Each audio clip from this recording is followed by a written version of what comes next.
If Made in Abyss and Gurren Lagann had a love child, we would get this anime. In this absolute mammoth stack of a season, Sakugan is a hidden gem, and I can totally get why. We have Mushoku Tensei and Demon Slayer, the most awaited sequels. In the newer shows, we have Blue Period, Platinum End, and Topus.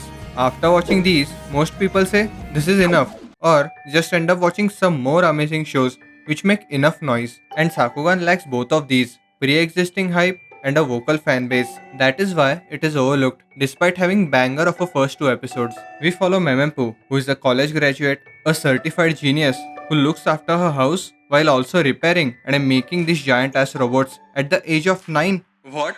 What the fuck was I doing at the age of 9? Hell, what am I even doing right now? Memempu lives with her dad Gagamba, who on the first look seems like an overprotective father who does not want Memempu to go out and explore the world. Long ago, Memempu had a dream where she sees a tower far away in the outside world showered in the starfall and hopes to one day go on a journey together with her friend to see that. At the start, we think this is going to be a slice of life comedy adventure ride where we will go ha ha while also seeing some cute moments in their daily life. But soon, we are hit with a brutally crushing reality that this world is not safe. This is a brutal world where every character is a survivor, filled with different kinds of creatures, from kaijus to these big cockroaches, and going to this dream destination is not going to be easy, where we cannot help but cheer on Memempu's dream and her dad Gagamba on this journey. And yes, I'm purposefully saying their name again and again because I love it.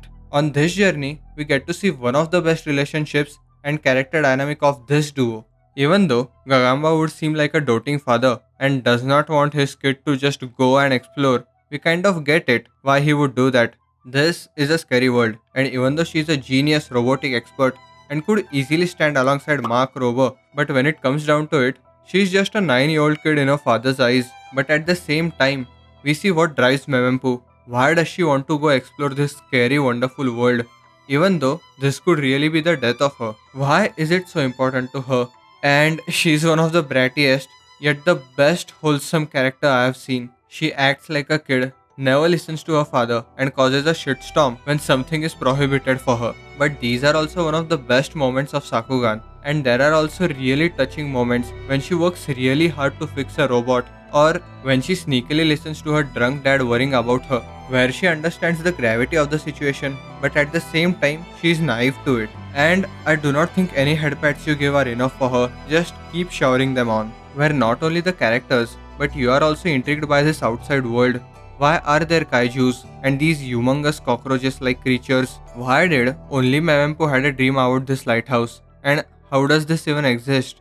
The world of Sakugan naturally grabs you and takes you along a journey to discover this mystical land. And whenever you think this is a wonderful dreamland, we get some really brutal reality check that this may be a beautiful, wonderful land for us, but this is real life for our characters.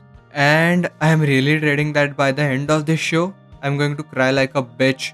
The way I'm invested in these characters and seeing how the world is structured, that little voice pops at the back of my head. 仮に俺が死んでも騒ぐな。どんな時も冷静に対処して絶対に生き延びろ。Hey, this is episode 2, okay?